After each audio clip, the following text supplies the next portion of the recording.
That's right. Welcome in. It is the live 2022 IdahoSports.com State Football Championship Preview Show. Over the next 90 minutes and change, we're going to be breaking down all 6 state championship football games from 5A all the way down to 1A D2. We're going to spend about 15 minutes or so breaking down each championship game. I see there's some people watching tonight. Whether you're hanging out with us on YouTube, Facebook, or Twitter, go ahead and like us if you can, because that will help people later on down the line if they revisit this tomorrow morning or tomorrow afternoon. It's going to be easier for them to find in the social media algorithms if everybody likes it and then shares it. So wherever you're joining us tonight, thanks for doing so. My name is Brandon Bainey. The dapper-looking gentleman on the right side of the screen is Lucas Gebhardt. He has been broadcasting 5A games for us all season long on IdahoSports.com, which means he's the perfect guy to bring in for the 5A championship because, he'll also be broadcasting the 5A final Friday night at Albertson Stadium in Boise. If you are tuning in tonight and you want to ask us a question about your respective championship game, or you want to give your favorite player or team a shout out, do so. And we'll throw your comment up on the screen. We want to hear from the fans tonight that are watching. So Team Rigby or Team Meridian? Let's find out. Lucas, I have a feeling that my East Idaho people, Rigby fans, are going to be loud and boisterous. So I live in East Idaho. You obviously live in the Treasure Valley. You're kind of representing Team Meridian here. So which side do you think will have more fan interaction tonight? My gut says Rigby. Yeah. That's good. That's a good high school football town, man. In East Idaho, Rigby's fans they care about that program. That's a great community over there in Eastern Idaho. But Meridian, there's decent following for them. Kind of following them on Twitter this week, and there's definitely some excitement in that school as well. But Rigby just seems to be a pretty loud voice over in Eastern Idaho for sure. Yeah, no doubt. In fact, we've already got our first comment of the night from Christy Larson. Team Rigby. All right. Hey, are you related to Brevin Larson by chance? It's been really fun to watch him play this year for Rigby, Christy, if you are. But we've also got Team Meridian from Valerie. My son is Kanan Sanchez, starting right guard. Awesome. And there you go. Let's start with Meridian and let's break down this matchup here. You've got Meridian and Rigby in the 5A championship.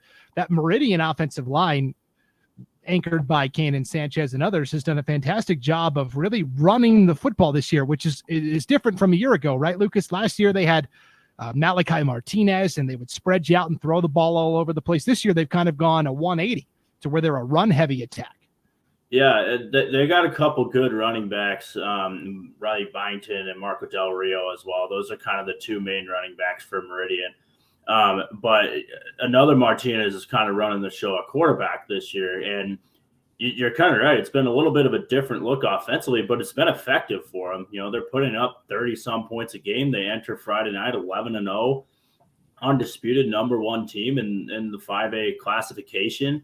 It's an offense that could definitely run the football, and the way they'll break the huddle is they'll send 3 or 4 guys just running up to the line of scrimmage, and then the rest of them will all come up. And a lot of times they'll be in a run heavy set formation out of that, and then they just come right at you. But sometimes they can kick it back into shotgun and throw the ball too. I get the feeling because Meridian has been playing with the lead, if not the entire year. They have not had to come from behind a whole lot. So I kind of get the feeling that might be why you've seen some of those run heavy sets, because they really haven't had to put a drive together in the last 2 minutes. Even the one game that they almost lost to Rocky Mountain earlier in the season, Rocky was the one that had to come back and force that Hail Mary, and then Meridian's defense got the stop on the 2-point conversion. So it would be kind of interesting to see how Meridian would react if they were to fall behind in this game, because that's just really not a spot that they've been all year. Right. And so we've got more comments coming in here. I asked Christy if she was related to Brevin Larson. She says no. Gage Larson, number 40. And this is a Rigby team that's full of depth, a team that really is reloading almost, or rebuilding, I should say. They lost a lot of guys from last year's championship team. Here's Sam Buffington, big IdahoSports.com. He might be our number one fan. Team Meridian. Sorry, Rigby fans. Oh, Sam, you're never welcome in East Idaho again. Right. But this Rigby transformation has been really impressive to watch, because last year they were loaded with talented seniors like Tiger Adolfo, Zeke Falavai. They had a really good group of wide receivers, some really good offensive and defensive linemen, and they lost like almost everybody. They brought back a couple of defensive linemen and Zabe Falavai in the secondary and Connor Knighting at linebacker. But really, it has been a total rebuild where they plug in the next group of guys and they've been off and running. I know you got to see Rigby last week in their semifinal showdown with Rocky Mountain. What stood out to you, Lucas? Yeah, I think, excuse me, the main thing that kind of stood out to both Ryan, Luke and I, who have been calling games together all year, was how Rigby just responded. And every time they needed a play, they got the play. And I mean, they've been road warriors throughout the state playoffs. You know, they came over to the Treasure Valley the week before, smoked Eagle 37-6. Then they come back over, tough environment at Rocky Mountain, and really just hung with Rocky Mountain. I'm not sure that there's a whole lot of people outside of Rigby that kind of gave Rigby much of a chance in that one. I think Rocky might have been the favorite to win that game. And there were moments in that game where you went, okay, this might be the turning point where they might go up a score or two and really kind of take control of this game. And there were just moments throughout it where if they needed a turnover, they got it. If they needed a third down conversion, they got it. If they needed a fourth down stop, they got it. And it was just 3 or 4 of those moments throughout the game that really just kind of, you look up and, you know, there's 2 minutes left. They just get a turnover and you're like, the first down, they win the game. They go to the state championship. So I think this Rigby offense I was really impressed with Luke Flowers, the quarterback. Rigby's got a really good recent history of good quarterbacks. Last 2 guys, both Division I quarterbacks now. I'm not going to be surprised if Luke Flowers is going to be the third in a row. Really impressed with him. He's a gunslinger. I'm not sure that Meridian has seen a quarterback this year that's as good as Luke Flowers is. And his go-to guy, Brady Packer, they were spot on the whole night. They knew right where each other were. And like I said, when they needed to play, it was Flowers to Packer, and they got it every single time. And they're probably going to need a similar effort against a Meridian defense, which is giving up less than a touchdown a game, right? This Meridian defense is elite, so that's going to be a very interesting matchup. Seeing a guy like Flowers go up against a defense of that caliber, that's just the classic championship matchup, right? So I think it'll be a fun one for sure. Yeah, definitely. Nathan Reynolds, the great linebacker for Meridian, really anchors that Warriors defense. So we're breaking down the 5A championship game, Friday night, 7:00, Albertson Stadium in Boise, home of the Boise State Broncos. Rigby and Meridian. We want to hear from all the Rigby and Meridian fans. Are you Team Meridian? Are you Team Rigby? Let's get it going right now. 2-1 advantage in favor of Meridian. Where are all my East Idaho people at? Rigby fans, let's get on it. The win over Rocky Mountain, I think, was satisfying for Rigby, because that was the team they lost to in the championship 2 years ago, where, if you talk to Rigby fans, and honestly, I was on the call for that game 2 years ago when Rigby played Rocky, and Rigby really should be the 3-time defending state champions. They have won 2 of the last 3. They lost that championship in the middle to Rocky by a score of 17-14, where Tiger Adolfo had a rough day. He had 2 fumbles, 2 interceptions. If Rigby turns the ball over even like one time less, they probably find a way to win that game. So I think Rigby fans feel like, hey, we should be playing for our 4th title in a row. It is what it is. But I think getting the revenge over Rocky Mountain was really satisfying for the Trojans as well. So, yeah, I mean, without a doubt. And, this is a program that has just really figured out how to win, and win those crucial games. Obviously this is going to be their 4th state championship appearance in the last 4 years. So this is a program that knows that when it's gut check time, they know what to do, and that it proved valuable last week against Rocky. Definitely. Jordan Thomas is in the chat. Team Rigby. All right, there we go. We're deadlocked 2-2. Rigby and Meridian. We've kind of touched on some of the key guys on both sides of the ball. Is there a particular matchup that you think could swing this game, Lucas, when you look at it? Yeah, I think we're gonna, a lot of people coming into this game, they're gonna talk about the Rigby offense going against the Meridian defense. I think where this game is going to be won and where it's going to be lost is the other side of the ball. The Meridian offense going up against the Rigby defense. Because this game, in my mind, can really go one of two ways. And depending on which way it goes, I think favors one school over the other. If this game is 20 or less, so let's say a final score of 14-12, like Meridian had against Rocky Mountain, that's a Meridian game. Meridian can win those defensive slugfests. So Rigby, in order to win this game, is going to have to put some points on the board. And in order to do that, they obviously got to get after this Meridian defense, which is a very tall task. So the flip side of that is, can the Rigby defense hold this Meridian offense to under 20? Can they keep this game right around there? Because I think if this is a final score of, like we saw last week with Rigby, where it's 34-27, Rigby could win that game. Rigby could win a shootout or a game that's in the 20s.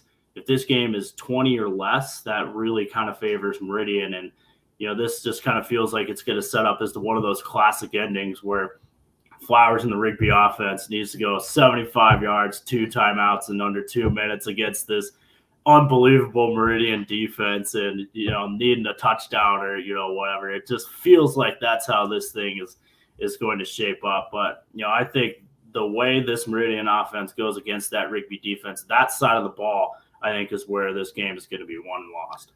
Yeah, Rigby's one Achilles heel this year has kind of been their pass defense where, they beat Blackfoot 28-24 in a close game. We know what kind of passing attack Blackfoot had at the 4A level. They, of course, famously lost the game to Highland 43-42 after holding a 42-21 lead in the fourth quarter. And then last week against Rocky, right? 34-27, Tegan Sweeney, very good quarterback for Rocky. Joe Sanchez says Meridian Warriors, keeping it 100. And Danny says, don't underestimate that Rigby defense, Lucas. You better not. Hey, they like I said, they got some timely turnovers last week. They forced a couple turnovers deep in the red zone. In the red zone, one was on the opening drive for Rocky, and then another was basically to seal it. They forced another turnover, first down, boom, going back to the state championship. So they got some timely turnovers last week. I think they're going to have to slow down the run, right? That's what Meridian does. But if they can force a turnover or two, get the ball back to that offense, those are just the little things that they're going to need to do. Definitely looks like a classic scenario for if Rigby can start hot, build up a 2-score lead, get Meridian out of their comfort level a little bit, or conversely, if Meridian can put together some really long drives, consume the clock, keep that Rigby offense off the field. It's going to be really fascinating, Lucas. We're excited to hear you on the call for it Friday night from Albertson Stadium.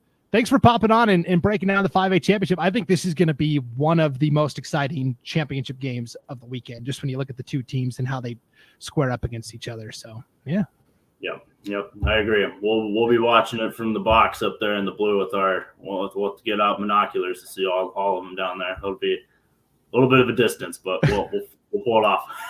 Yeah, it'll be a good time for sure. All right. Again, that 5A championship Friday night, 7:00 at Albertson Stadium in Boise. All right, we're going to take a break. We will come back and bring on Scott Burton with our 4A championship preview.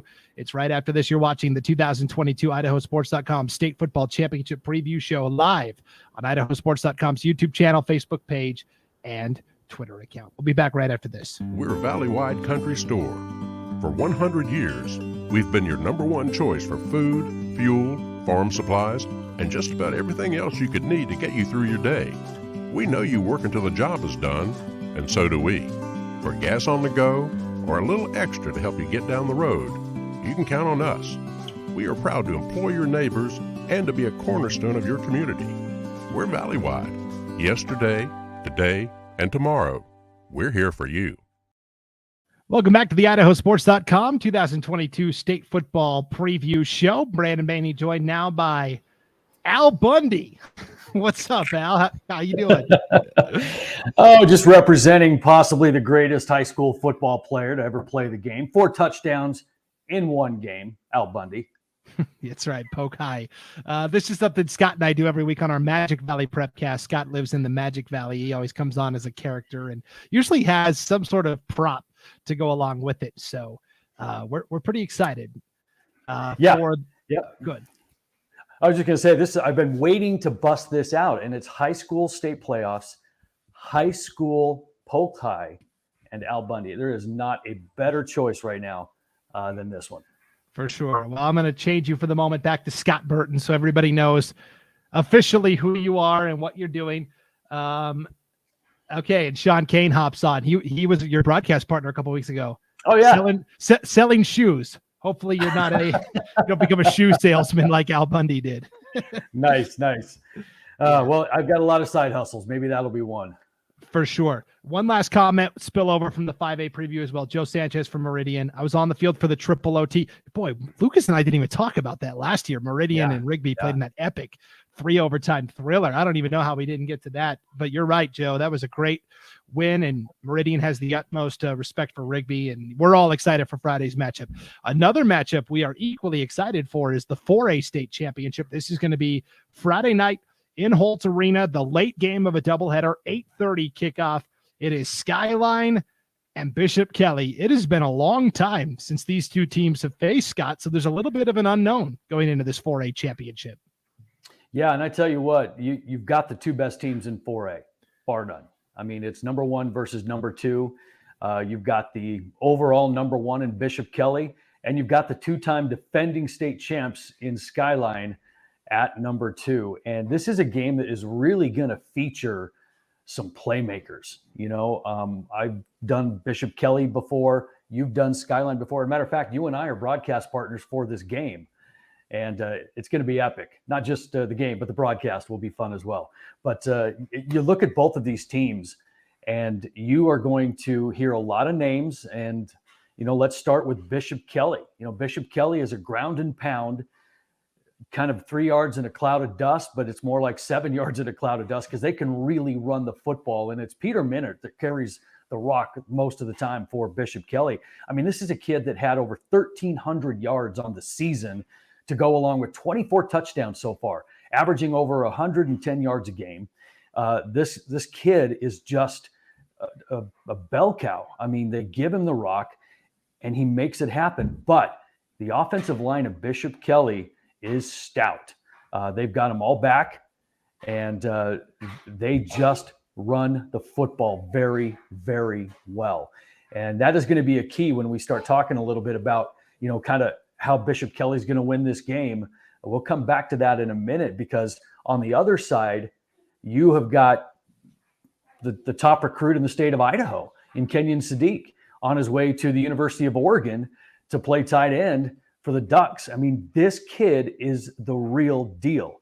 You know, his stat line is through the roof. I mean, on the year, he's got 53 catches, over 1,100 yards receiving, and 16 touchdowns.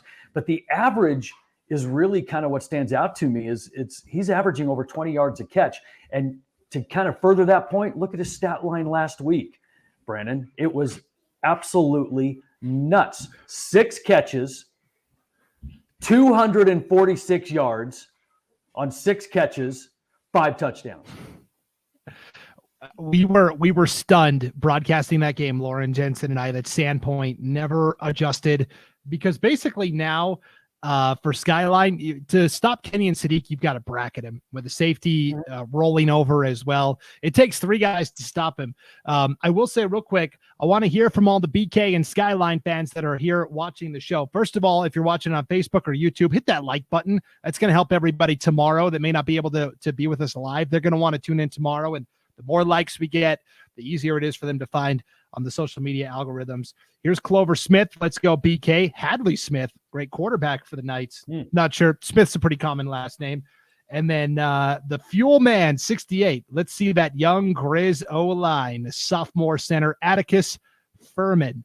And this is a very young Skyline offensive line. They start 3 sophomores, Scott, and they're paving the way for this really loaded group of senior skill players. And so it's really interesting to see. Yeah, they certainly are. And this game, despite having, Sadiq and having Minert and those guys, I mean, this game will be won in the trenches, because it's going to be whether or not Bishop Kelly can sustain drives, run the football, not put themselves in 3rd and long, but really kind of have some time-consuming drives, because really you don't want the football in the hands of this offense from Skyline that can just light it up with their playmakers. And if Bishop Kelly can do that, then they've got the best chance to win. Skyline, on the other hand, if they don't have the ball, they can't score. And that's the thing, and you look at both of these teams, Skyline averaging 32 points a game, giving up about 23 points a game. So defensively, Skyline can be exposed a little bit. On the other hand, Bishop Kelly, they're averaging 44 points a game and giving up just 9. But here's the knock on BK. And I don't want to say weakness, because really neither one of these teams have like a glaring weakness. It's a lot of talk about Bishop Kelly hasn't played anybody. And that has been the talk that I've heard, whatever. Because, I mean, in the regular season, Bishop Kelly's opponents were a combined 29-55. So they weren't playing all of these awesome teams. Now, that's not any fault of Bishop Kelly at all. But, you give the Knights the eye test, and this is a really good football team. And the only reason I bring that record thing up is because that is what's been kind of circulating with me and people that are talking to me about it. It's like, well, they haven't played anybody. Well, go watch them play. This is a pretty dang good football team at Bishop Kelly, trying to knock off the 2-time defending state champs. Definitely. We did get clarification from Clover. Yes, Hadley's mom. So we've got Hadley Smith, QB1 for Bishop Kelly. He's been dynamic this year, and I think he's been a big difference to BK has been kind of one-dimensional the last couple of years. They had Seth Knott, who could carry the ball 40 times a game and be just a workhorse, but they've become a little more balanced offensively this year, which I think has really helped out the Knights as well. Oh, no question about it. Hadley Smith made some fantastic plays against Minico, and we were talking on air about, one of the best plays that he made was in that first drive against Minico. Minico had them 3rd and long, and this was the opening drive. And it may not seem like a big deal, but it really set the tone for the next 5 drives, because Bishop Kelly scored on their first 5 drives of the game against Minico. But in that opening drive, Minico had him pinned 3rd and long, and then Hadley Smith just fires a shot. I mean, just a perfectly placed ball for a first down. And it was like, geez, for your Minico, it's like, what else do you want to do? I mean, the kid was covered. Smith dropped it in there, and it was perfect. And Bishop Kelly just took off from there. And they never looked back. It was 33-0 before you could blink. And they just cruised. For sure. Who's out there in the chat? Team BK or Team Skyline? I want to hear from the fans. Who are you supporting in Friday night's championship game? Let's get some shout outs for your favorite team, favorite athlete. If you've got a child that's playing on the team, give them a shout out. This is what it's all about, is giving these kids a little bit of exposure. BK the last couple of years has rolled through the regular season, and we always think of BK as this big juggernaut, but it's been a long time that they've not only won a championship, but been in a championship. It's been a bit of a drought. East Idaho has kind of been a house of horrors the last couple of years. 2 years ago, they came and lost to Century in the semis. Last year, they came to Holt Arena and lost to Pocatello in the quarterfinals. Something about when they get over to East Idaho, especially inside Holt Arena, Skyline's been playing there for 3 weeks now. I think there's an advantage there for the Grizzlies. Well, and I think there is, when you talk about the playing surface and a team like Skyline that likes to really stretch the field, both vertically and horizontally, because, I mean, they run a lot of fly sweeps. They run a lot of kids out of the slot, and we're going to get to one of those kids in a minute. That fast track might play into the favor of Skyline, and like you said, they've been there for the last 3 weeks. So it's kind of a home game for them. And for Bishop Kelly, with their ground and pound and just their tough running game, they can run on any track. So that would be more of a bad weather situation to favor Bishop Kelly, just when you consider what these two offenses like to do. And back to the point I was going to make, and we talked so much about Kenyon Sadiq, that you do have to bracket him. Otherwise he's just going to run a rough shot over you. And we saw that last week with the stat line he put up against Sandpoint, because they didn't quite bracket him. But when you do, you've got to commit resources, because if you commit resources to Sadiq, there's another kid on the field for Skyline that can really do some damage, and that's Caden Taggart. This kid would be a top receiver in many schools, but he just gets overshadowed by Sadiq most of the time. That if you commit too many resources to Sadiq, then you better watch out for this Taggart kid, because he's going to get you. Yeah, it's going to be really fascinating. Last week, the one touchdown, Lachlan Hackey, who's been a great QB for Skyline, the one touchdown he didn't throw to Sadiq came on a 4th and 25 play where Sadiq ran a drag route and took like 3 defenders with him.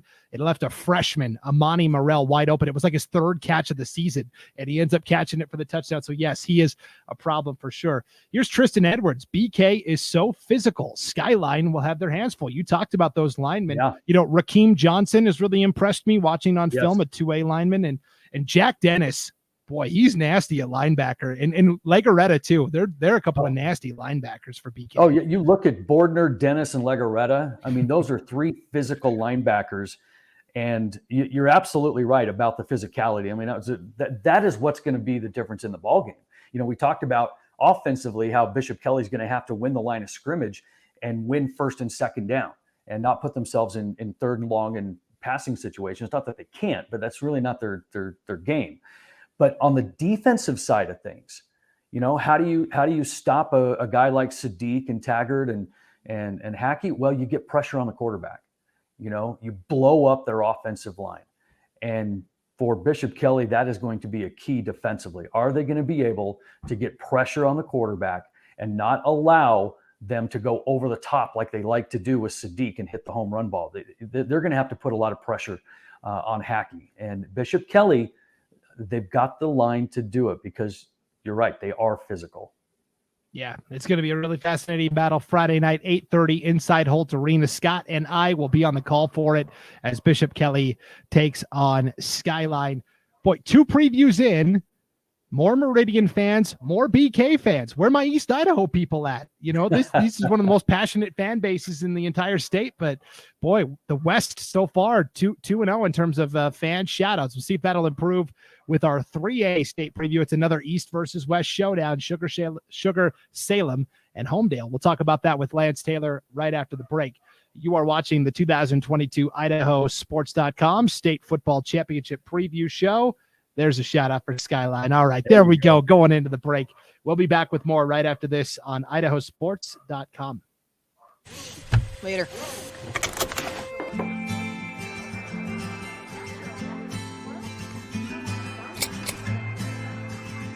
He's here. Girl, thank you.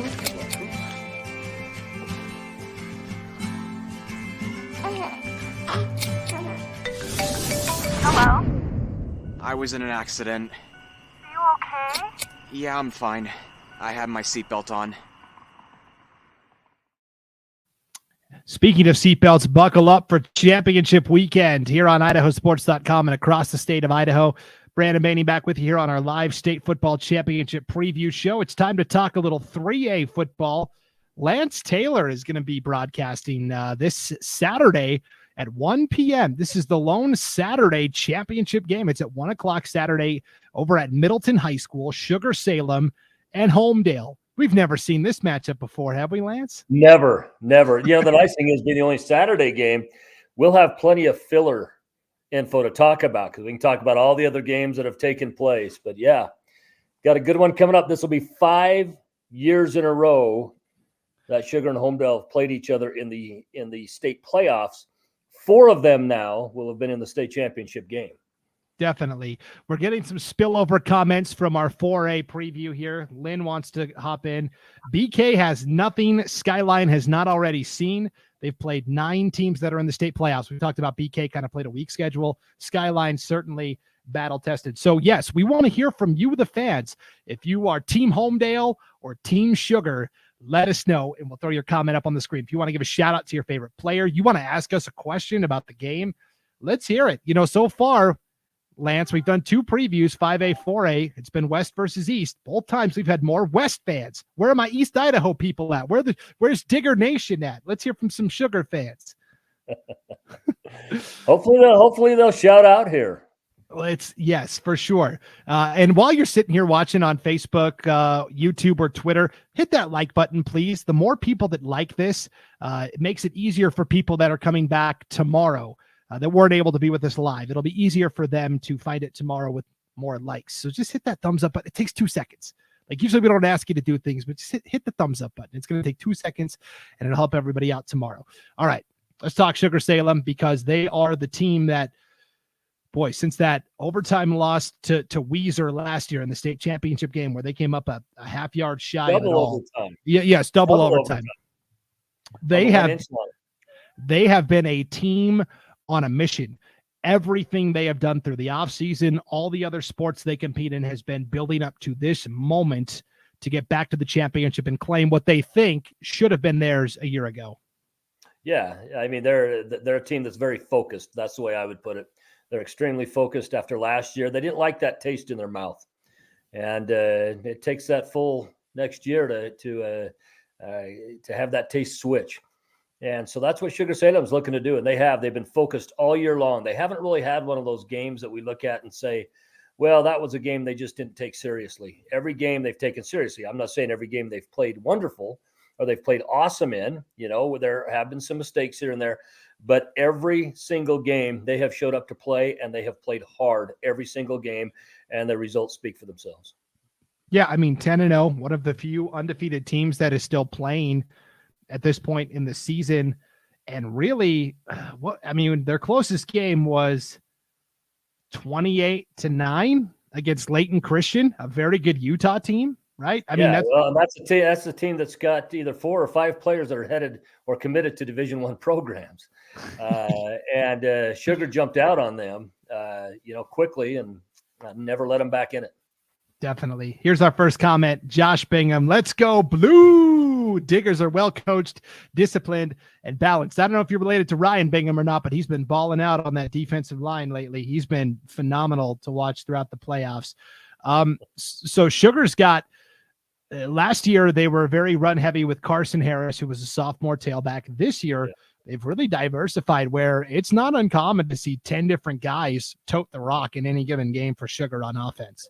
Yeah, you and I had him last week. We talked about that several different times during the game, how you said you're almost running out of places to put new runners down, or new receivers down. One of the things that the Sugar has going for them is, like the comment just made, they've got balance, and their balance spreads very far.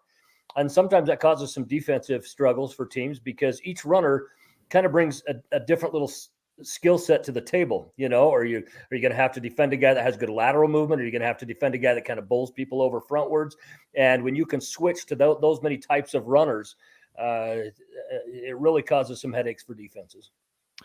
Definitely. Here's a comment for Team Rigby from the 5A, Feki Puha. Yeah, that's a name that Rigby fans will recognize. Thanks for hopping on, Feki, and good luck to Rigby in that 5A championship. We want to hear from all those 3A fans as well, Homedale and Sugar. Sugar, led by second-year starting quarterback Danny Neal. We kind of, on the East Idaho Prepcast and on the games I've done for Sugar, we kind of gave him the unofficial nickname of the General. He just lines everybody up, marches them down the field, very capable leader. And I've been very impressed with him last year. He really has taken a step where last year there were some mistakes and some throws that, you wish you could take back. But this year, he knows what throws to make and when to take the loss on the play to, lose the battle to win the war, like any good general, right? Well, he's been very consistent this year. Never threw an interception until the playoffs. I didn't have an interception all year long until then. His percentages have been high. In fact, when you take these two teams, when you put them on paper, I don't know in the years that I've been with Idaho Sports if we have ever had two teams that are this close in statistical data as these two teams are. They've both played good schedule. They've had some maybe not as tough teams on their schedule, but they've and some very good teams on their schedule. they're very tough. You look at these quarterbacks, you mentioned Daniel Neal right there, and of course we'll get to Jackson Dines as well, but start looking at both of them just shy of 2,000 yards passing. Both of them average, and I think Jackson's around 34 rushing yards per game. Daniel Neal's right around 30 rushing yards per game. Different styles. One is more of a scramble type runner and get to the edges. Daniel Neal's more of a straight ahead type of runner. We saw that last week as well, but this is a game that if you look on paper, I don't know if you were in Vegas, how you make a betting line on this without calling that a toss-up, because statistically it is that close. Yes, and so let's talk about Homedale. Jackson Dines, who is very efficient. He doesn't throw a lot in terms of attempts. A typical game for him might be 7 of 8 for, sure. But it's for 180 yards and 3 touchdowns. He's very efficient. Uber efficient is Jackson Dines. Yeah, he is. He's very efficient. He's got a good arm. He's got a strong arm, and he can throw across the middle very well. 72% on his completion rating. In fact, him and Daniel Neal are roughly about the same. They're right around that 70 range. Very, very good. Very strong arm. 186 attempts on the year. These two quarterbacks, of all the quarterbacks I've had in the playoffs, have the highest percentage, and they're going against each other. So I look to this to be a very good matchup. However, that's only part of the equation of who I believe will come out on top. Yeah, for sure. Trenton Fisher, we'll talk about him in just a second, the great running back for Homedale. They always seem to have one. Travis White's got a comment here from our 5A, 4A conversation earlier. Meridian would destroy Bishop Kelly. Hey, no arguments here. In terms of playing up a level, Homedale did that this year. They went all the way up to Sandpoint, which was a Final Four team in the 4A classification, and they lost in a very close battle, 28-21. They got down early, made it interesting late. So I wonder if with that game, and they also beat a 10-1 Laguna Beach team in their season opener. They hosted Laguna Beach, California. Are they more battle tested than Sugar, where we saw this year that, Teton, South Fremont, Sugar were all very good. But as we saw twice now against Teton, that the gap between Sugar and Teton was still pretty significant. Who had the tougher schedule this year? I think that's kind of sixes. You got to remember also that Homedale played Sandpoint last year as well. Played them at Homedale, I believe, and they won. And won that game. I think their schedules are kind of sixes as well. Because I think you look at Sugar, they go down. They beat a good Star Valley team. Star Valley would be a 4A team here in Idaho by student body numbers, and then knocking off Layton Christian as well in the manner that they did. I think conference wise, you're talking about. Conferences that the games they play, even though Sugar plays less conference games because there's only 3 teams in the conference, I think they're fairly comparable in a lot of different ways. Now, they do have 2 teams in common. You have both of them have played South Fremont, and both of them have played Fruitland. And those final scores of both those games were actually fairly similar. I mean, within a range. That's why I say you can't really tell by those in common either. Because the games were similar in points scored for both for and against, and so I think it is a pick'em game. It's very, very tough. I think what it's going to come down to, both teams have 21 sacks on the year as well going into this game. I think what's going to determine this game is the offensive line. I think the offensive line that gives their quarterback the most time to get rid of the ball, to pick their receivers, and opens up holes for their running backs is going to win this ball game. And, oftentimes we talk about the defense stepping up, making the plays and stuff. I really think the onus of the winner of this game is going to come down to the offensive line. Yeah, that's a good point. Homedale's offensive line's historically very strong. A couple comments here in the chat. Ivan Cortez or Ivan Cortez. There were some rumors that BK was supposed to play Homedale the past couple of years. What a matchup that would be. Homedale and Sugar run into the same problem. None of the 4As want to play them because with max preps and all that stuff, it just doesn't help them. And so you have to basically find a team in a small conference like a Sandpoint that will fill with anybody because they need dates to fill. BK, I think that's another thing when you look at Sugar as well. You got to remember they also played Shelley Shelley was a team that knocked off a good Blackfoot team this year. Well, Sugar dropped 51 points on Shelley, beat them 51-21. Two of those touchdowns for Shelley came late in the ball game. And, when teams have, their bench in and so forth. And so, I just think these two teams are so statistically well matched. This is one that I'm just going to have to say, folks, you're going to have to tune in to see the outcome of this game. It is that close. It's going to be a good one. It's not like the old Mike Tyson boxing matches where you just said, man, if I don't get there in the first round, it might be over. That's not the way this is going to be. I believe this is going to be a slugfest from beginning to end. For sure. Sean Pope pops on to talking about schedules. The Diggers picked up 2 wins against a Utah State championship team and a Wyoming State championship team, both perennial powerhouses. Hard to argue with, right? We talked about Leighton Christian from Utah, Star Valley from Wyoming, historically very strong program in Afton as well. So yes, I think it's pretty much even Steven across the board. I wanted to highlight a couple of defensive guys because we've been talking mostly offensive guys here in the early going. Dior Packer for Homedale, dude, just like he's so phenomenal. He's a small, compact guy, but he's a ball of energy. And then Caden Summers has played really exceptionally well off the edge for Sugar Salem this year, part of that 21 sack attack for the Diggers. Yeah, and of course, we don't know with Caden Summers. We were both on the game last week when he got hurt, and then they had to help him out.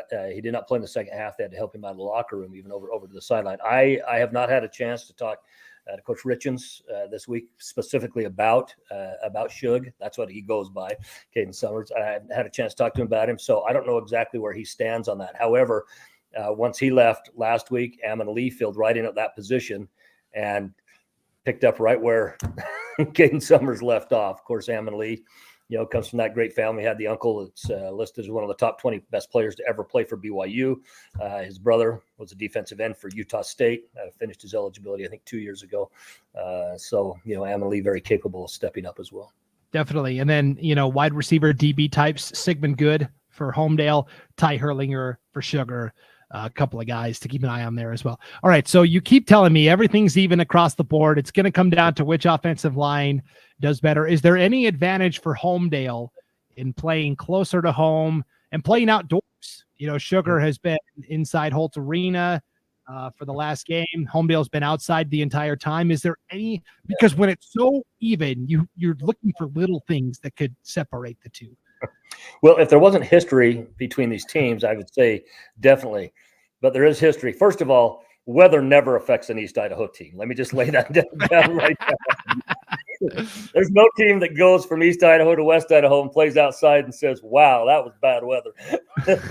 You saw it in their game against Fruitland, even. That bad weather there. So I don't think that's going to be a factor. Normally, I'd say, when you're closer to home, you have that advantage. You sleep in your own bed, you eat mom's food, all of those kind of things tend to play a role. However, 2 of those 3 state championships that Sugar has over Homedale came at Middleton High School. The other one came in the Dome. And so I just don't know really. I don't really know where the advantage comes for either team. It is that close. And I encourage people, if you have a Max Prep account where you can get on and you can see the depth, the statistical depths, tell me any more championship games in the state who are that close statistically. Yeah, and really it's been clear in 3A football all year long that Sugar and Homedale were both in a class of their own. Weiser was a distant third, I think, in terms of the hierarchy of well, they lost football. A lot off of last year's team that were very, very difficult to replace. Yes, for sure. Yeah, definitely. So, yeah, Sugar's picked up playoff wins. They both had byes. They were the top 2 teams. Only the top 2 teams got byes. Sugar then beat Fruitland 48-21. They beat Teton last week 60-21. Homedale had the bye. They beat South Fremont 42-13. And then they beat Weiser 35-7. So, yeah, I mean, you're right. It is as even as it gets across the board. What about psychologically? Some of these guys from home, they didn't play. They played last year in the semifinals, right? It wasn't the championship, but it was the semis. How much of that 800-pound gorilla is sitting there for Homedale where, man, are we ever going to beat these guys? Well, it's the onus is up on Homedale to get that gorilla off their shoulders. I mean, that's the bottom line. It's on there. Sugar has the psychological edge going in and saying, we've done it 4 years in a row, where we beat them. Now, that doesn't guarantee anything, because losses can also focus guys really well. And I think Homedale is a team on a mission as well. I think they're very focused. They're looking at this game, and I don't think there's one person going in for Homedale saying, man, we got the 4-year jinx, and now this might be the 5-year. No, you don't look at it that way. Every game's a different game. All other games are in the past. I think they step up, and just like Sugar expects to win this ball game, I think Homedale is coming into this. They expect to win this ball game. I don't think what's happened historically will be anything other than an asterisk and a stat. Okay, an anecdote, as it were. So, all right, this is going to be a fantastic battle. This is Saturday, 1:00 at Middleton High School. Sugar Salem against Homedale for the 3A state championship. Lance Taylor will be part of the broadcast crew on IdahoSports.com. Now, you said, Lance, this is the closest state championship matchup. I think it's the second closest. We're going to talk about the game that I think is going to be the closest coming up next, and that's our 2A championship. Yeah, that one's very good as well. Let's just face it. It's a great weekend of high school football championships. For sure. Yeah, what a weekend of football for sure. So we're going to preview the 2A state championship with Lauren Jensen right after this break. And by the way, Sugar wins the Battle of the Fans. More Sugar shout-outs than Homedale shout-outs. That's 2-1 in favor of East Idaho. I have a feeling East Idaho is going to win this next one because it's all East Idaho. It's an East Idaho final. From here on out. Yes, that is very true. Yep, for sure. All right, we'll take a break. Guys. Come back with. Yep, we'll see you later, Lance. We'll be back with more coverage right after this. You're watching the 2022 Idaho High School State Championship Football Preview Show on IdahoSports.com. A hit in the morning, another between class, after school, and more before bed. Vaping sucks you in quick. Not to mention all the chemicals and health problems everyone's talking about. That's why thousands of teens are ready to take back their life their own way with My Life, My Quit. When you sign up with us, you'll get a free and simple quit plan that makes it easier to stop vaping. Visit mylifemyquit.com or text Start My Quit to 36072. Welcome back to the IdahoSports.com State Football Championship Preview Show. Brandon Bainey joined by Lauren Jensen. Lauren, you and I are going to be on the call for the 2A state championship between Firth and Bear Lake. This is going to be a phenomenal matchup. If we've got Firth fans in the house, Bear Lake fans in the house, give us a shout out. Are you Team Bears? Are you Team Cougars? Give your favorite player a shout out, and we'll throw your comment up on the screen. And while you're sitting there too on Facebook or YouTube, please hit that like button. It takes 2 seconds, and that's going to help everybody that wants to watch tomorrow that maybe couldn't be with us live tonight. It'll be easier for them to find the more likes that this video has. So, Lauren, here we are, the 2A championship, and already our first shout out from Amy Lizarraga. Let's go, Firth Cougars. Mario Lizarraga, he's a great offensive lineman, hybrid D lineman linebacker, my senior boy.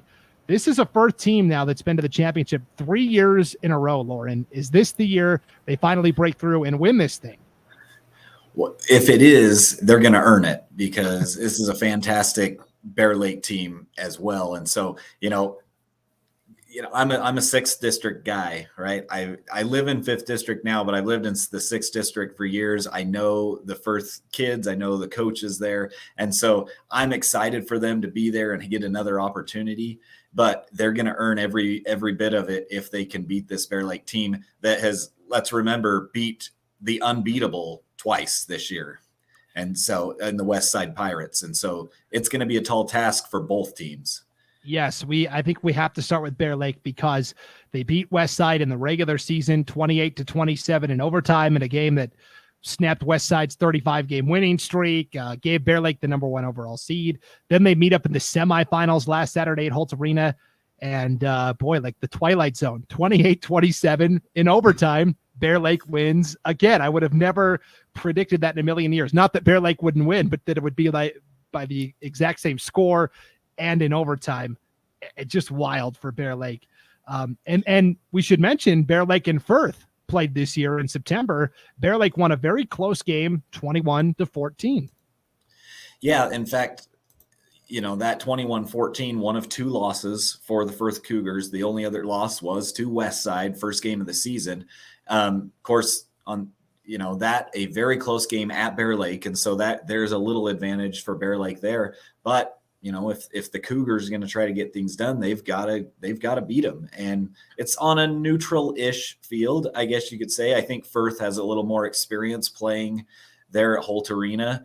They've been there the last couple of weeks, and over the last couple of years, they've played games there. And so a little experience there, but they haven't beat Bear Lake. And so they got to turn around and beat them at Holt Arena for that championship.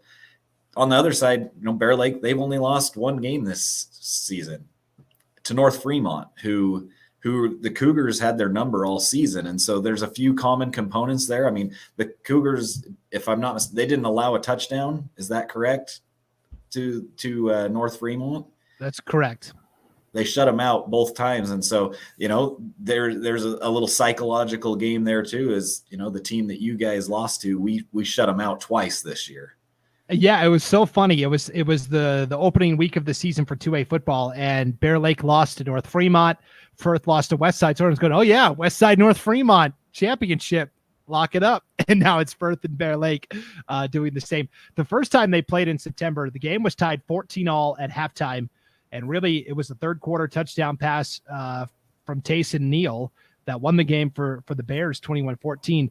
Neal threw for 212 yards and 3 touchdowns in that win over Firth to 3 different receivers: Rhett Lloyd, Tyler Beersford, and Bryson Crane. And we saw this last week in the win over Westside, where Toby Flake caught a couple of long touchdown passes. Bryson Crane, I mean, geez, he was our IdahoSports.com player of the game. He had the game-winning tackle in overtime as Westside tried to go for 2, and then he caught this ridiculous fade in overtime with 2 defenders draped all over him for basically the game-winning score. That's the thing with Bear Lake, is you can't single out one guy. There's no Kenyon Sadiq where you go, okay, if we stop him, we're good. They've got 3 or 4 really good receivers.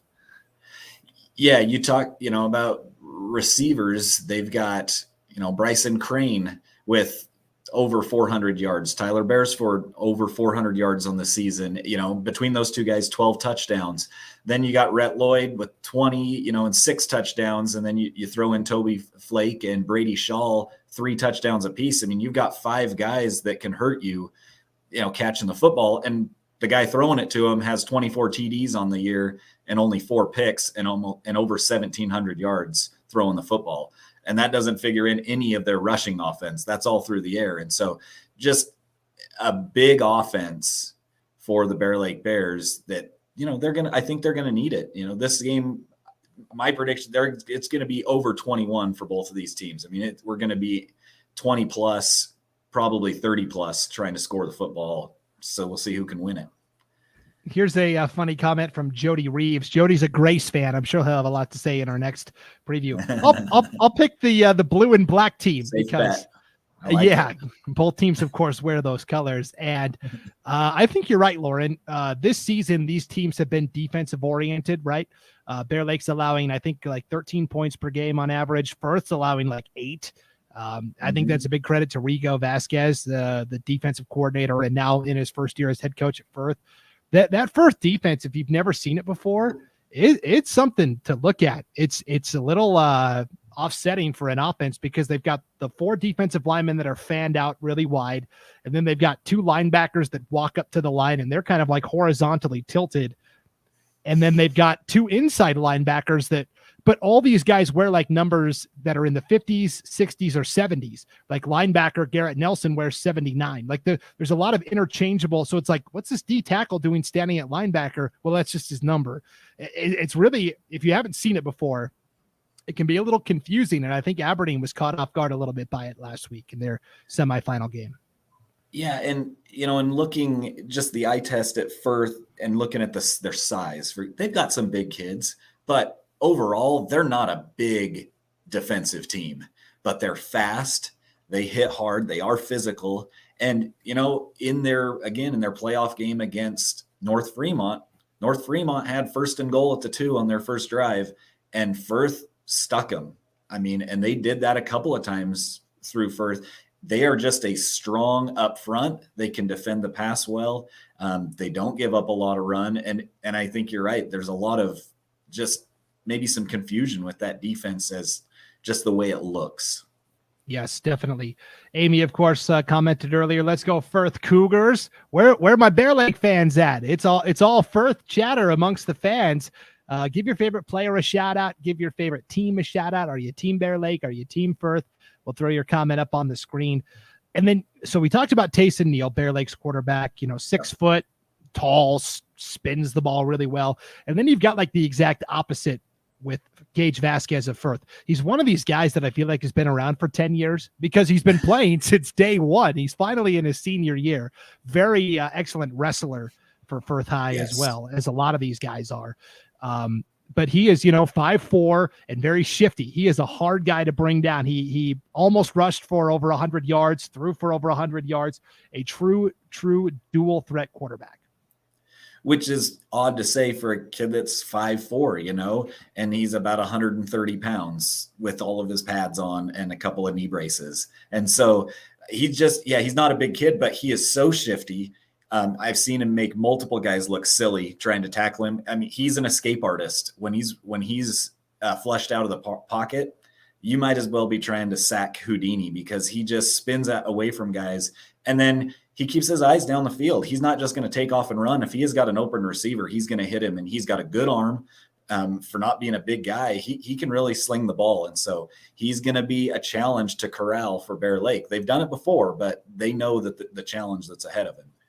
Jody Reeves, who commented earlier, Grace fan, of course, he says, got to stick with the 5th district and all those Bear Lake boys that have drove me crazy in basketball for years. Yeah, we should mention Bear Lake. They're kind of a powerhouse in boys basketball, right? With Brandon Carlson, the great coach down there. They've won multiple state titles.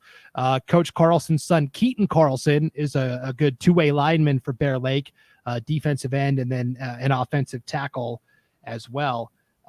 Here's another one of our Jordan Thomas says, yeah, go Bear Lake. Now we're getting a flood of Bear Lake. Here's Josh McGauley, who's a broadcaster for us, number 34. That's Bryson Crane on Bear Lake is a monster. Some of the catches he had last week were insane. He's going to be a problem this week. Will the offensive line give him enough time to get downfield and get a deep ball? We'll have to wait and see.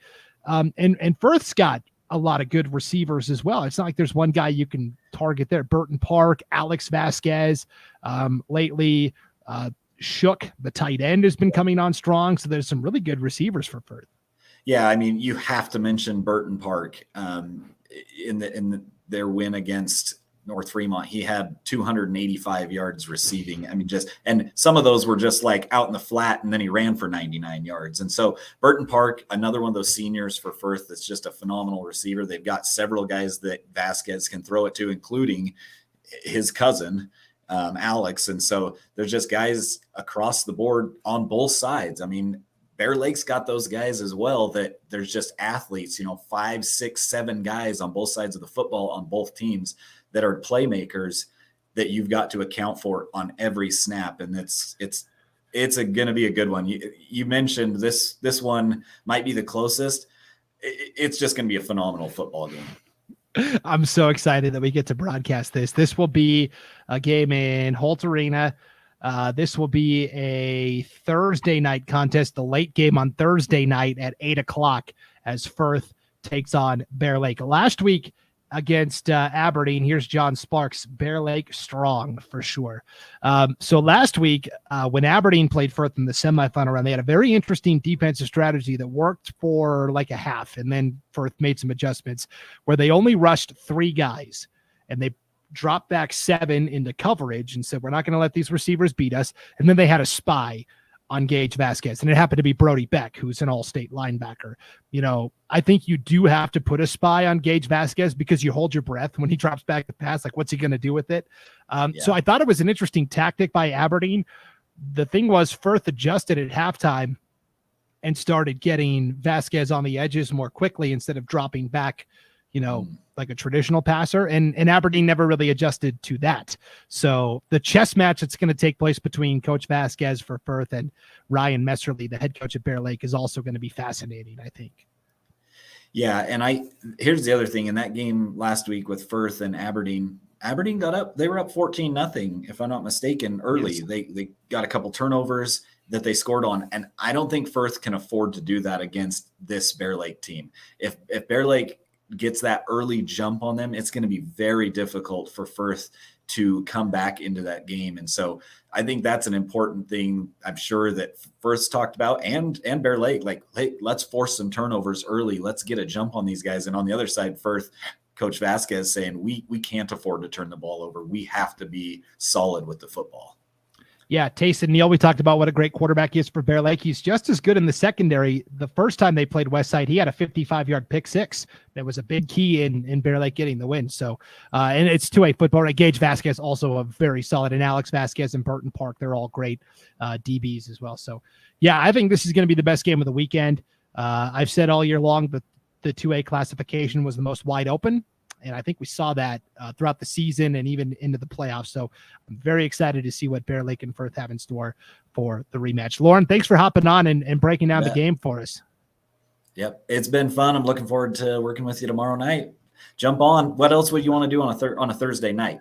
The NFL game is going to be crap. So jump on and listen to the 2-8 Idaho State Championship game. That's right. As a Packers fan, I need a break. It's Green Bay and Tennessee on Thursday night, so I need a break for sure. All right, well, we are going to take a break, and when we come back, we will break down the 2 8-man championship games, 1A D1 and 1A D2 with Logan Green. So stay tuned for that. We're back right after this. You're watching the 2022 Idaho High School State Football Championship Preview Show on IdahoSports.com. We're Valley-wide country store. For 100 years, we've been your number one choice for food, fuel, farm supplies, and just about everything else you could need to get you through your day. We know you work until the job is done, and so do we. For gas on the go or a little extra to help you get down the road, you can count on us. We are proud to employ your neighbors and to be a cornerstone of your community. We're Valley-wide. Yesterday, today, and tomorrow. We're here for you. Welcome back to the IdahoSports.com 2022 State Football Championship Preview Show. Brandon Maney joined now by Logan Green. LG, what's up? How you doing? Hey, Brandon, I resent your statement about Thursday night NFL games being bad. Last week's was fantastic. It was the one shining glimmer of season for the Carolina Panthers. So we at least looked good on our end. But I agree with Lauren that this week nobody wants to watch the Packers. So you better be listening to our game. That's right. Just kidding. The postseason will start. It all gets started on Thursday night, as we alluded to. Of course, that 2A championship will be the second game of the doubleheader. The first game will be the 1A D1 championship. It'll be Grace and Oakley kicking off 5:30 Thursday night inside Holt Arena in Pocatello. All right, all of my 8-man football fans, are you Team Oakley or Team Grace? We want to hear. Jody Reeves is a big Grace fan. He's been popping on during the 2A conversation. So I want to hear from the Grace fans. I want to hear from the Oakley fans. Who are you rooting for Thursday night? Give your favorite player a shout out. We'll throw it up on the screen. And while you're sitting here, hit that like button too. Facebook, YouTube, wherever you're at. That'll help more people see it tomorrow that maybe couldn't be with us live tonight. So let's talk about it. Oakley, Logan, is the 2-time defending 1A D1 champ, and they are so battle-tested. They had a rigorous schedule throughout the year. We've already got our first shout-out for Grace from Jordan Thomas. He's an East Idaho guy. He's been repping all the District 5 teams so far. Thanks, Jordan. But Oakley, right? Yeah. I've seen Oakley play a couple times this year, and man, they are very good, right? So we saw them. I was at that big game against Kendrick that they played in Cambridge. Just kind of out there. If you've ever been there, it's right in the middle of a cornfield or whatever field over there. But that was a fantastic game that was back and forth and back and forth. Oakley got down, and I heard you guys talking. I think you and Lucas talking about, Meridian being down. That would be a new scenario. And that I believe that game against Kendrick really set the tone for Oakley. They got down, they lost, right? They lost that game at the end, a game that they had the lead late. They were down early. They came back. It was a truly back and forth game. And I think that set them up well for the rest of the season. And they've just been like blowing through everybody. I talked to Coach, goodness gracious, Brennan Jones. Yeah, Jones, Brennan. God, goodness gracious. Talked to Coach Jones last week, and he said, Bryce Sevier had been out most of the season for Oakley, and he's like, "Hey, Bry's worth a touchdown or two per game, offensively, defensively, whatever it is." And they came up short in that game. They had a close game against Cary, in the regular season, and then a close one last week. But I think, like you said, Brandon, I think Oakley's very bad. That's not to say Grace isn't, right? Grace has played some tough games. Grace beat Cary, right, in that opening game of the year. They played a tough one with Castleford early on in the season. That's their only loss. But I look at Oakley and I think they've been there. They've done that. They've been tested this year, and they just seem to be clicking on all cylinders right now. Yeah, Oakley, I think the blueprint to beat Oakley is you got to outscore them, right? Kendrick kind of laid out the blueprint. They've been in some tight games this year, right? 34-30. They beat Raft River. Both Cary matchups, including last week's semifinal, were close. Oakley had to rally late with a couple of big passing touchdowns from Porter Pickett, who made the move from offensive guard to quarterback this year, right? And has done a phenomenal job. You mentioned Bryce Sevier, the all-state running back. He's a home run threat every time he touches the ball. But last week, Logan, he only carried the ball 2 times for 11 yards. And so he is an all-state running back, and I'm sure you've seen this throughout the playoffs, and I saw it last week. They've been using him a lot at defensive tackle. And I think at this point, he's more important to them on defense than he is on offense. Yes, 100%. That's what I noticed. I was at the game against Lighthouse Christian, and he made a big difference on defense. And I mean, the Lions never came close to scoring in that game, and he had a lot to do with that. And I think that's what Coach Jones was referring to, right? He's not maybe worth scoring a touchdown, but worth stopping one or coming up with a defensive play that leads to a touchdown. That in there, you're going to add a touchdown, whether it's taking away one or scoring one with him in the game. In the running game, there are different people back there for Oakley, right? You can throw Ethan Torabal back there, but the guy I really like, I'm a homer for, is Houston Bingham. That is a guy that I would never want to try and tackle, that I would never want to be in front of running downhill. I don't even want to be near that guy at all. And I think that is going to be a key for Grace, is can they stop Houston Bingham? Because he is big and he is tough and he is physical. 6 foot, 215-pound running back, and he is tough to bring down. Yeah, he is such a home run threat as well. Bingham is, and they've got, Bridger Duncan out on the perimeter, and Keyshawn Crocker and Isaac Cranny, and just athletes for days and days and days. But really, I think that Oakley defensive line, to me, the battle will be the trenches. Can Oakley's defensive line of Porter Pickett, Porter Wells, Bryce Sevier, and company, how do they match up against the Grace offensive line that's got Tegan Taggart and then the Clegg twins, Joe Clegg and Kai Clegg, and then conversely as well, because Wells plays on the offensive line, and those 3 guys for Grace, Taggart, and the 2 Cleggs play on the defensive line. So now, are they brothers to Mania, or cousins, or somehow related? Ooh, I didn't even think to ask that, but I've thought of that as I've seen their names here and there throughout. I mean, she was a phenomenal. So if they're anything like her, which I'm sure they are, right? That they're going to be. I mean, she pretty much carried Grace a couple years ago in the state basketball tournament. But that's a story for another time. Any Grace fans in the chat want to tell us, or are the Clegg twins, Joe and Kai, related to Mania? Anybody? We'll see. So this brings me to my next point. Let's talk about Grace. There's not a lot to talk about because they have had a strategy this year, Logan. I don't know if you're aware of this or not, but talking to some of their coaches last week, they've had a strategy all year of, here's Jody. Yes, they are her little brothers. Boom. So there you go, the Cleggs. Okay, I have gotten a ton of feedback from Grace fans all year long. How come you never talk about Grace? You never give Grace any respect. How come you never pick them to win? There has been a strategy of little to no information about Grace at all. You can't find their film online anywhere. You don't find any media reports, any recaps of their games. You don't find any information at all.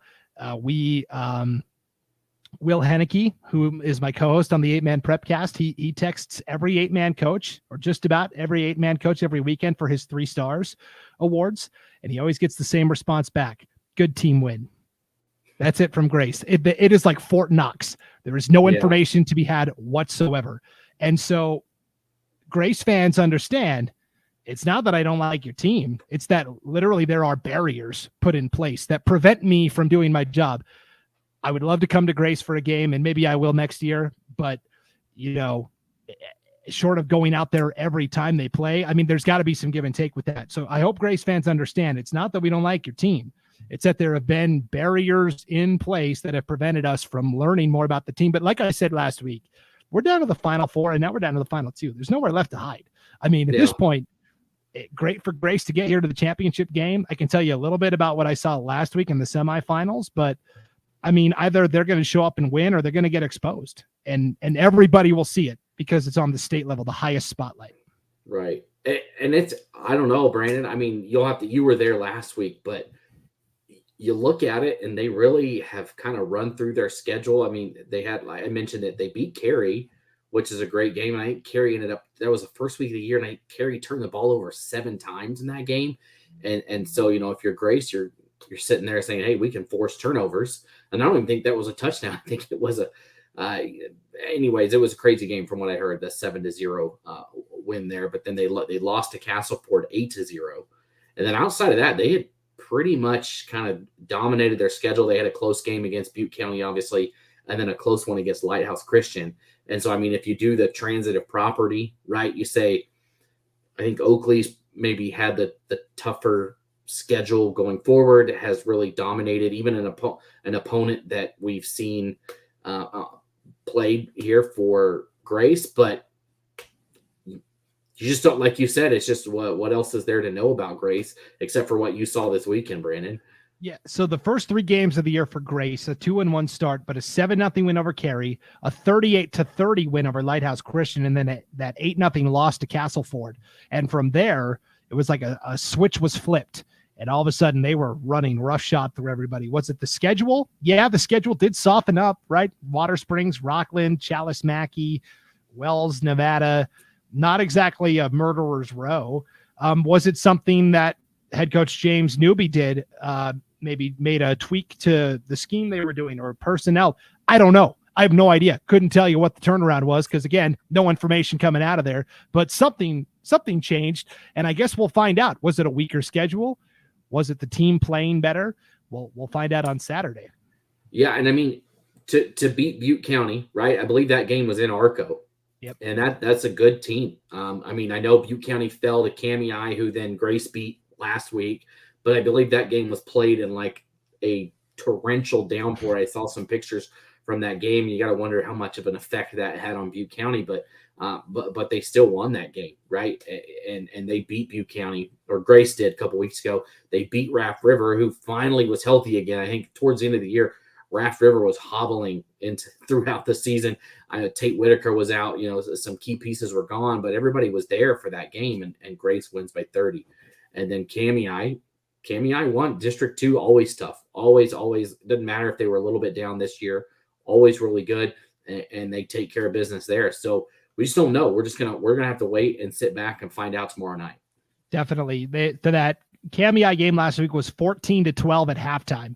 Grace had a 2-point lead, and then they pitched a shutout the second half. Dallin Draper is one of the best 8-man players I've seen this year. And here's Jody with a comment. I've gotten to coach all but 4 kids on the Grace team in Little League and junior high, and I'm very proud of this group.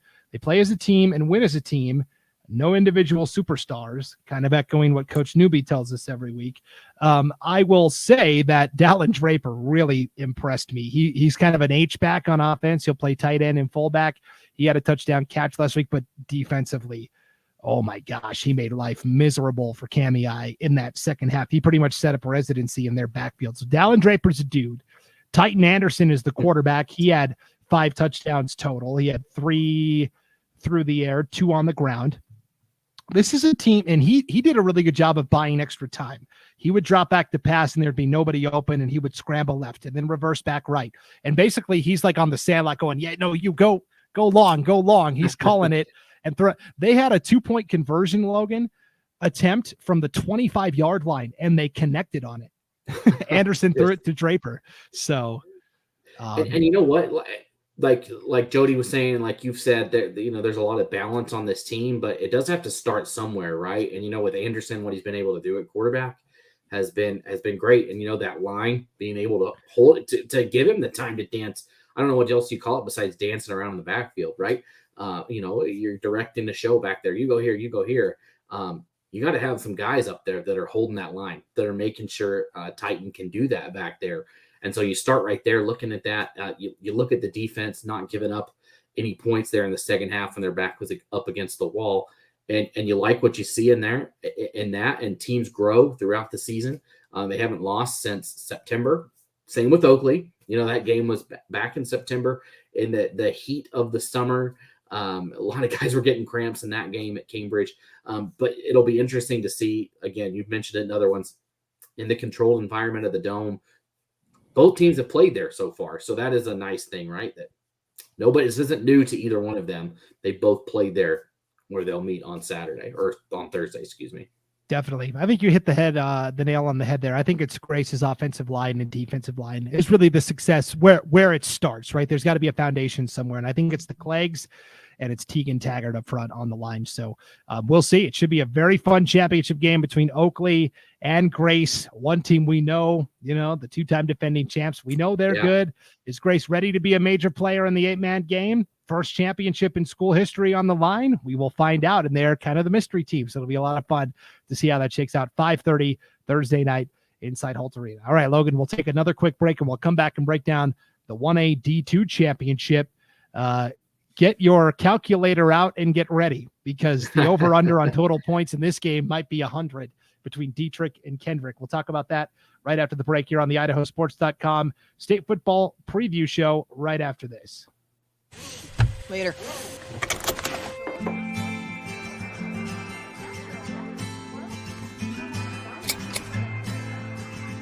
He's here. Girl, thank you.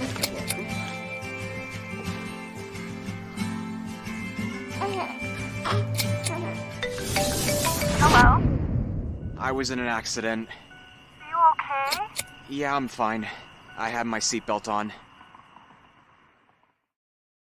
All right, Brandon Bainey, Logan Green back. Let's talk about the 1A D2 state championship. This will be on Friday night. This will be the early game inside Holt Arena as Dietrich battles Kendrick. Two absolute juggernauts, clearly the two best teams at the 1A D2 level this season. This game will kick off on a Friday night at 6:00 inside Holt Arena. So all year long, the talk in 8-man football has been, can anybody beat Kendrick? They are the juggernaut. They even beat Oakley, who a lot of people think are the best 1A D1 team. And so everyone thinks Kendrick is going to romp to the title. Dietrich, thanks for coming, but really this is Kendrick's coronation. This story sounds really familiar, Logan, because it was only a year ago in the 1A D2 state championship that everybody was saying the same thing, except this time it was Kendrick against Carey, and it was Carey that was the big juggernaut. And everybody said, oh, yeah, Carey's the best 8-man team. This is their coronation. Hey, Kendrick, thanks for showing up and getting the participation trophy. But this is kind of Carey's deal. And it was Kendrick that got the win. Yeah. So I don't know. It's weird how the roles have reversed here a little bit. And I even think it was the case 2 years ago for Dietrich, where, again, they thought Carey, it's Carey. Oh, Lighthouse is finally gone. They moved up to 181. It's Carey's. Dietrich, thanks for coming over here. And then Dietrich wins the state championship. So, I mean, you're looking at the past two state champions right now. And I think that people forget that about Dietrich, right? That they won the state championship 2 years ago. It's not that far off from them hoisting the trophy at the end of the season, right? It wasn't that long ago. And so I think this is going to be a fun game. This Dietrich team is the quarterback back there, Cody Power. Sorry, Brandon. I cannot think that he's a senior. I have seen this kid since he was a freshman. And my mind, when I see the name, when I see him on the football field, the only thing I think of is the little kid that he seemed little at the time, but it was a state tournament basketball game. It had to have been 3 years ago. He was a freshman against Mackey. And it was a tight game back and forth. It went to overtime, and Cody Power comes in off the bench as a freshman and just starts draining threes. And we're like, who is this little kid, right? Because he comes out smaller than everybody else and just starts drilling threes. So it is fun to see, these kids grow, right, as things go along. And there's a lot of star seniors in this game, a lot of star athletes outside of Kobe Power on both sides of the ball. I mean, just looking at it, you've got Snedden, who's going to do his, Peyton Snedden for Dietrich. And then on the other side, you've got the dynamic duo, right, of Ty Kep and then Jagger Hewitt. And so I think those four right there, that give me an NBA jam with those two. I know give me 2-on-2 football with just those two, and I would pay to watch that. Yeah, it's going to be a lot of fun for sure. We're getting more comments in here from Jody Reeves. He was our big Grace fan in the last segment. Lots of depth on both teams. I don't know if he's talking about Oakley Grace or Dietrich Kendrick. It could apply to all four of them, to be honest. Yes. But yes, both. And Jordan Thomas says, Dietrich, he's going with the Devils in the upset. I like it. I like it a lot, Jordan. And here's the thing, Brandon. Okay, so both of these teams, phenomenal offenses, right? Both teams, really good defense. I mean, Kendrick, look at them, right? They have not allowed a point. They didn't let Castleford score, but Castleford scored on them for the first time. That was the first time since September 9th that they gave up a point. Only 2 regular season games they let somebody score, and that was I believe a team from Washington, a co-op, and then the Oakley game, obviously. But you know what? Oakley put up those points, and Oakley exposed a few things in that. And there's probably only one team in the state that can do what Oakley did, and it would be Dietrich. Yes, I agree 100%. I think this game is going to be better than a lot of people think. All the fans that are still watching, hit that like button. If you're watching on YouTube, Facebook, Twitter, wherever you're at, hit the like button. It'll help people tomorrow as they come back to, maybe they couldn't be with us live tonight, but they still want to get caught up before all the games tomorrow. The more people that like it and share it, the more the algorithms help us out there. And then give us a shout out. Are you team Dietrich or are you team Kendrick? Where are my Kendrick fans up north? Kendrick, it was kind of comical throughout the regular season. All these Washington opponents that they played all called the game early. Wilbur Creston Keller, Liberty Bell, Tico Rosalia, all of them kind of just were like, by the second or third quarter, like, yeah, we're done. We're not gonna play you anymore. They would just basically walked off the field. It's frustrating for Kendrick.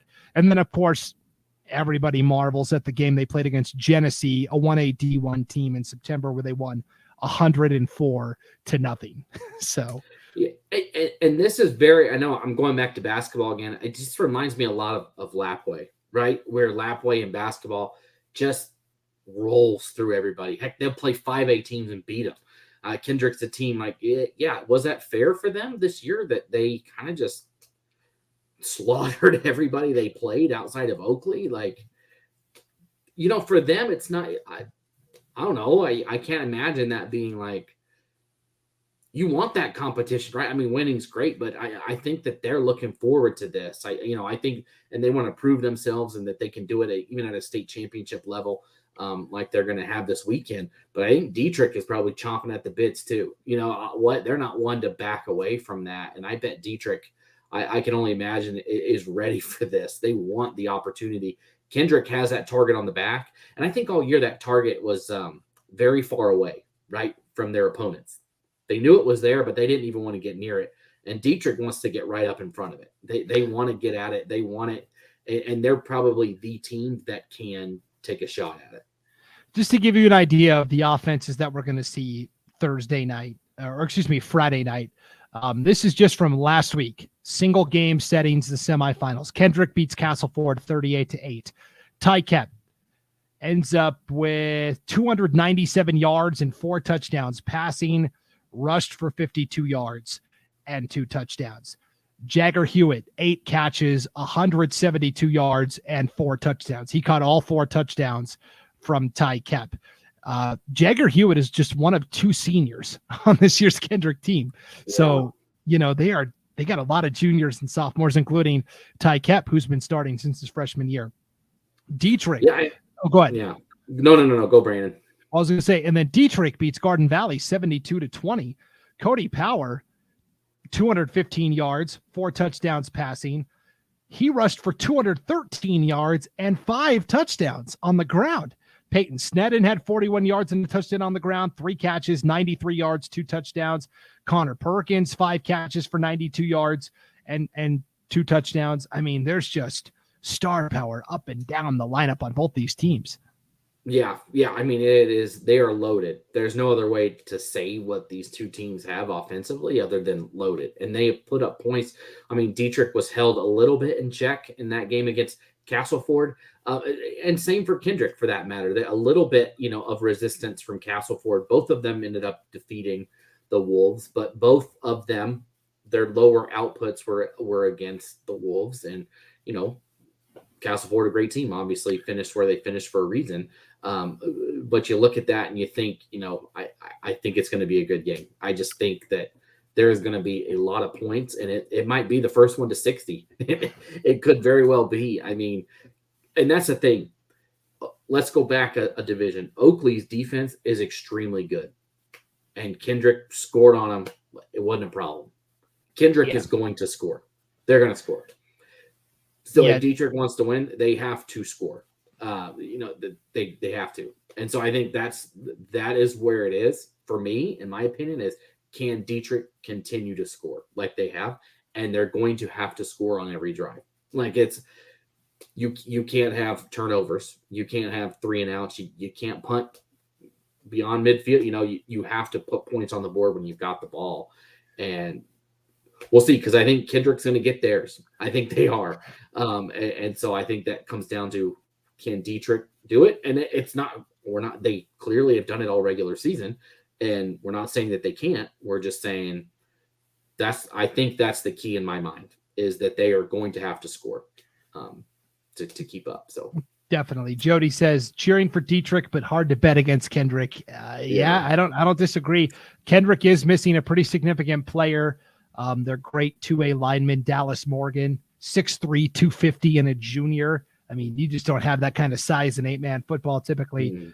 Suffered an injury a couple weeks ago. It doesn't sound like he's going to be available, but that when they beat Camas County, Logan, in the quarterfinal round, Dietrich won 46-0 over Camas County. They were missing 2 of their 3 starting offensive and defensive linemen, Dallas Morgan and Jack Silflo, who's also a big boy, 6 foot, 276. And he is a sophomore. So Silflo, or excuse me, he's sorry. He's a senior. I was looking at that wrong. So he's back though. So Silflo is back. Doesn't sound like Morgan's going to be, but still that offensive line and that defense, Lane Clemenhagen has been fantastic this year. Wyatt Fitzmaurice, Silflo. I mean, I don't know.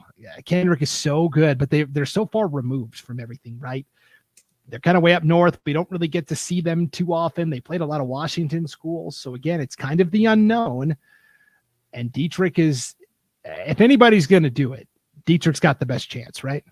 Oh yeah. Yeah. And I think, we could hammer that out all day, but that Kendrick offense is special. And like you said, it is kind of interesting. They're kind of hidden up there. I think they played a great non-conference schedule. Kendrick did. They came down to the 8-man classic there at Middleton and played Notice, a team that went on to not lose another regular season game. So a good test there. Then obviously the game with Oakley, you cannot play a better 8-man team to start, right? And so that was only the second week of the season, right? That was Labor Day weekend. That was getting it going. And they have just rolled ever since. And they didn't start slow. And I think that's the thing. They have just, I throughout my games broadcasting, talking to people, I feel like just from what I've seen, there are 2 teams that have clicked all season long in every single game. And just, it doesn't seem like they had any hiccups. And that was Kendrick. And then I think Sugar Salem too. I just think those 2 teams, just hot knives through butter, no matter what. We've seen Dietrich roll through their schedule. That is not a diss on them. That is a tip of the cap to Kendrick. And as well as Sugar. I just think those 2 teams are just unbelievable right now. And so Dietrich has a tall task in front of them. Again, not saying they can't do it. I love being wrong. I love to see that happen. So I'm wrong all the time. So we'll see what happens on Friday. Should be a fun one.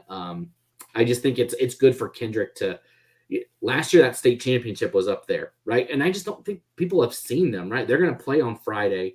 I think it'll be good, right? You're going to have that 4A game after them, and you're going to get some Bishop Kelly and some Skyline people show up early to get in Holt Arena. I think Skyline will be there early to get a seat. I would imagine they'll probably try and pack that place. And so you're going to get some eyeballs on that game that normally wouldn't. And I think it'll be great for those kids to get more of those eyeballs. And there's going to be some people that are like, oh, this is 8-man ball, huh? These kids are great. And so I'm excited for them. Hopefully they get more eyeballs, especially Kendrick. Like I said, they've been up there. Nobody's really seen them. And so they'll get a chance to be seen by people from around the state that may not normally see the Tigers play. And it should be a good game on Friday. Definitely should. It's funny you were talking about Sugar Salem. We got a Sugar Salem comment here from Tim Alvarez. Sugar Salem at Homedale, going to be another overtime. I got 31-24. Sugar Salem wins. Hey, not a bad prediction. And here's Kenny Hobart. I don't know if he's related to Zane Hobart, Coach Hobart for the Kendrick Tigers, but Power and Sneddon are legit. Looking forward to a great game. Yeah, so are we, Kenny. We are very excited to see what unfolds in all of our state championships. And friendly reminder, you can tune in to every single game on IdahoSports.com. You get to hear great broadcasters. We've been covering these teams all year long. I like to listen to audio broadcasts sometimes, and close my eyes and kind of just see the picture in my head. I don't know. I like it. But I feel like I'm too busy of a person that I love football. When I got married, my wife's like, you can't sit down all day on Saturday and just watch football. Like you can't. And so, as life has come and they have kids, I just don't, my team. Yeah. I sit there and watch them, but outside of that, I am listening to tons of games, just popping it on here and there to see what's going on in the car, listening. I love listening. I think that you get that picture painted. You get to make up that image. And that's the thing. You are going to hear the best broadcasters in the state this weekend. Plain and simple. These people know these players. Like I said, I've seen Cody Power since he was a freshman, right? Like that's not to my own horn. I'm just saying, we've seen these kids throughout their time across every level of football in Idaho. We know them. We've seen them, and it's going to be fun. Be sure to tune in. If you're at one game, you can listen to us in the other ear, right? While you're at one to hear what's going on. You just keep the phone in your pocket and listen, right? That's the beauty of the audio broadcast. So it should be fun. Again, just be sure to listen in. I don't think there's many that overlap this week, which is nice. You can pretty much. I think there's one overlap. The 5A and the 4A might, but outside of that, everybody has their own time to shine this weekend. Yep, for sure. A couple of comments here, and then we'll wrap it up. Paul Hutchison says, great bunch of kids, talented group. You just don't see this much talent on a team this small. Great coach, too. That could apply to Dietrich or Kendrick. I think he's talking about Kendrick, but Paul, you can clarify that if you want to. And then I know Silflo, Kendrick, of course, Tim Silflo. Thank you for all the hard work that we put into the previews. Very awesome. And go Tigers. I'm so excited to see all the Kendrick fans come down to East Idaho. That's where I live. So I'm excited to chop it up with all the Kendrick fans that I don't normally get to see. So that's going to be so much fun on Friday night. All right, Logan, thanks for hopping on and doing this. We really appreciate it. Yeah, it's been fun. It should be a fun weekend of football. Again, just thanks to everybody that has come out to games, that's done games, to all of our sponsors who have helped bring this to you. Like if you're enjoying this, any of the broadcasts, just be sure to listen. And when you hear a business, just go support them, please. They are doing everything they can to make sure this is brought to you. So there's my shameless plug into the sponsors. Like we literally cannot do it without them. And I can't thank them enough personally. And then I want you guys to just know that they love doing this and that they want it to happen. So be sure, you know what, if you listen to something, you hear a business, just stop in, say thanks for being on IdahoSports.com. Do what you can to help them out for helping us out too. Definitely. Paul says, yes, Kendrick, go Tigers. That's what he was talking about. Jordan, thank you for the preview. Thank you, Jordan, for chiming in on every single game. Jordan was with us from the start till the very end. That is a diehard fan right there. All right. Enjoy the competitions this weekend, everybody. We'll be back with the regular prep casts. We do regional prep casts every week. North Idaho prep cast, for Districts 1 and 2, Treasure Valley Prepcast for District 3, Magic Valley Prepcast for District 4, and the East Idaho Prepcast for Districts 5 and 6. We'll be back with the normal Prepcast schedule next week. But for now, thanks for tuning into this special state football preview show. Enjoy the games this weekend, everybody, and we'll see you next time on IdahoSports.com.